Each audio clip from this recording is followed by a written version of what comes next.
একটি গুরুতর এবং অত্যন্ত অ্যালার্মিং বিষয়ে আজকে সবাই যখন মিলিত হয় তখন পয়েন্ট অফ অর্ডারের মাধ্যমে মাননীয় বিধায়ক নাগরাকাটা, সম্মানীয় পুনা ভাংরা, মাননীয় বিধায়ক কালিয়াগঞ্জ উৎপল মহারাজ এবং অন্যান্য একাধিক বিধায়ক এখানে তুলে ধরেছেন নওদা বিধানসভার বিধায়ক মাননীয় হুমায়ুন কবিরের দুটি জায়গায় অত্যন্ত আপত্তিজনক, সাম্প্রদায়িক এবং সমাজ এবং রাজ্যের পক্ষে ক্ষতিকারক বক্তব্যের উপরে আমার সঙ্গে পরিষদীয় মন্ত্রী ডক্টর শঙ্কর ঘোষ যোগাযোগ করেছিলেন। আমি তাকে আশ্বস্ত করেছিলাম যে মাননীয় অধ্যক্ষ মহোদয় অনুমতি দিলে আমি এই সংক্রান্ত একটি স্টেটমেন্ট হাউসে রাখব। প্রথমত, মাননীয় হুমায়ুন কবির যে বক্তব্য রেখেছেন, এই বক্তব্য আপনাদের কাছে আমি পড়ে শোনাচ্ছি। 26/6/2026 afternoon, Humayun Kabir MLA Nowda AC, তিনি একটি উনার পার্টির মিটিং কাশীপুরে রেজিনগরে করেছেন।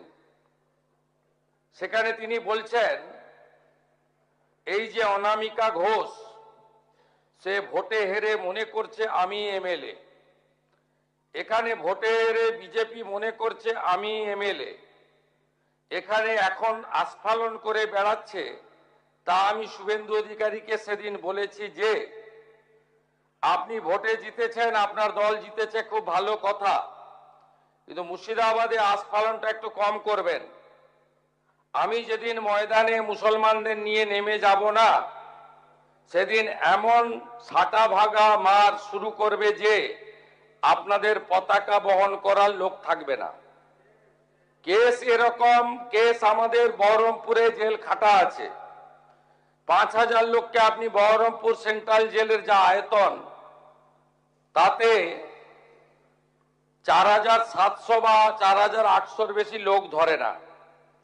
লাখে লাখে লোককে রাস্তায় নিয়ে নামাবো আর সাটা ভাঙা মার দেব আর জেলে যাব।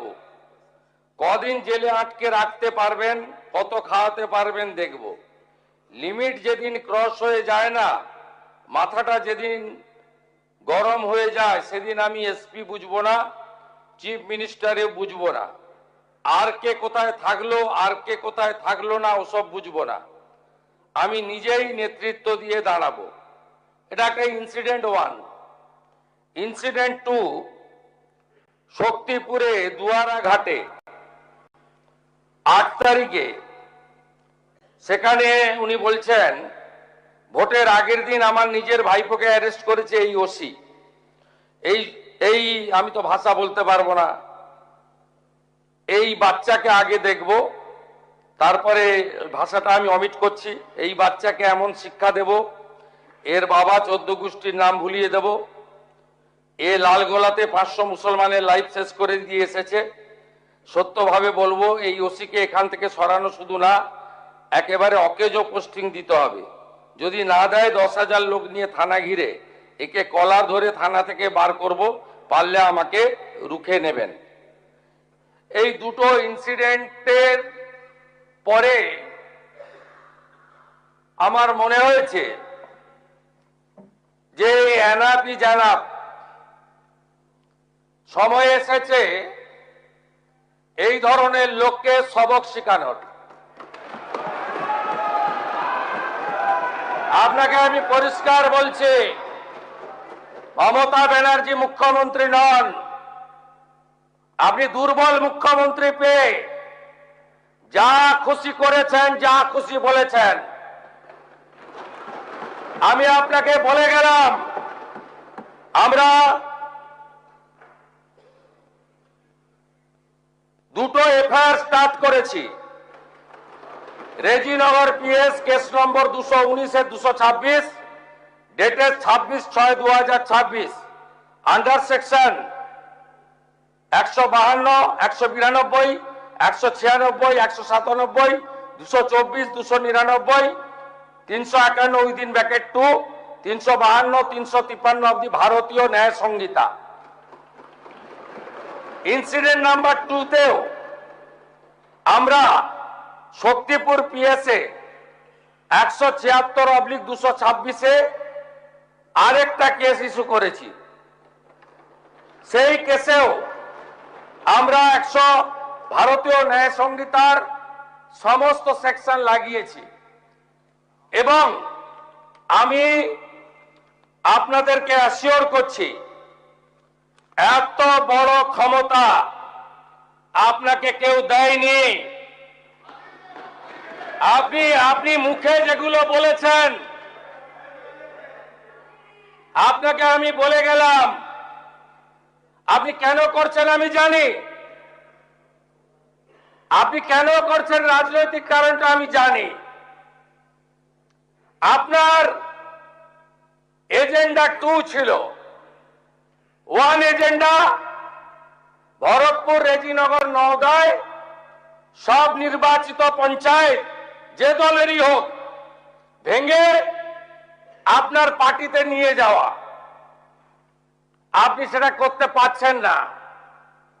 আর দ্বিতীয় হচ্ছে আপনি 2টো সিটে জিতেছেন, নিয়ম মেনে একটাই রিজাইন করেছেন রেজিনগর।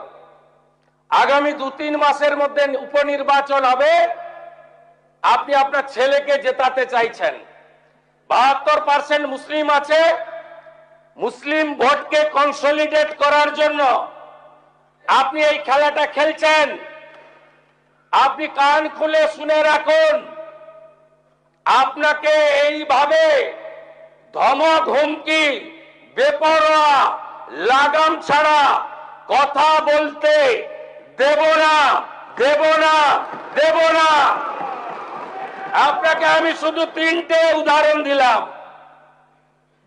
সন্দেশখালীতে একজন ছিল,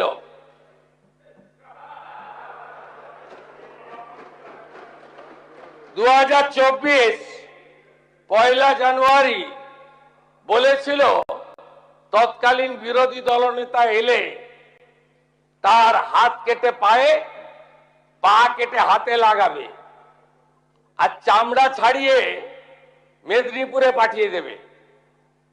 ওর অবস্থা কি হয়েছে সবাই দেখেছে। একই টোন ছিল। আরেকটা জীবনতলার গুন্ডা ক্যানিং ভাঙড়, ওর অবস্থাও কি হয়েছে দেখতে পাচ্ছে সবাই। আরেকটা পুষ্পা ঝুঁকে গায়ে নেই, এমন ঝোঁকা ঝুঁকেছে খালি পায়ে, ছোট প্যান্ট পরে, কান ধরে উঠবস করতে করতে যাচ্ছে। আপনাকে আমি বলে গেলাম পুলিশ তার ব্যবস্থা নেবে। আর আমি 1 সপ্তাহ পরে মুর্শিদাবাদে যাচ্ছি। আমি প্রমাণ করে দেব ভারতবর্ষের সংবিধান, আইন শেষ কথা বলে, কোন বাপের আবাদ শেষ কথা বলে না। আপনাকে সংযত হওয়ার, সতর্ক হওয়ার, এই ধরনের কথা প্রত্যাহার করার এবং ভবিষ্যতে এই ধরনের কথা বলার আগে 25 বার ভাবার হুঁশিয়ারি দিয়ে আমি সবাইকে আশ্বস্ত করছি। আপনারা ভাবছেন কেস হয়েছে, অ্যাকশন কবে হবে? যারা ওকে ডেকেছিল এই সভাতে তাদেরকে আগে তুলব, তারপরে আপনার কাছে যাব। যা করার করব, আমি আশ্বস্ত করছি আপনাদের। আপনি ধরে রাখুন, এটা ওর শেষ বক্তব্য, ধরে রাখতে পারেন।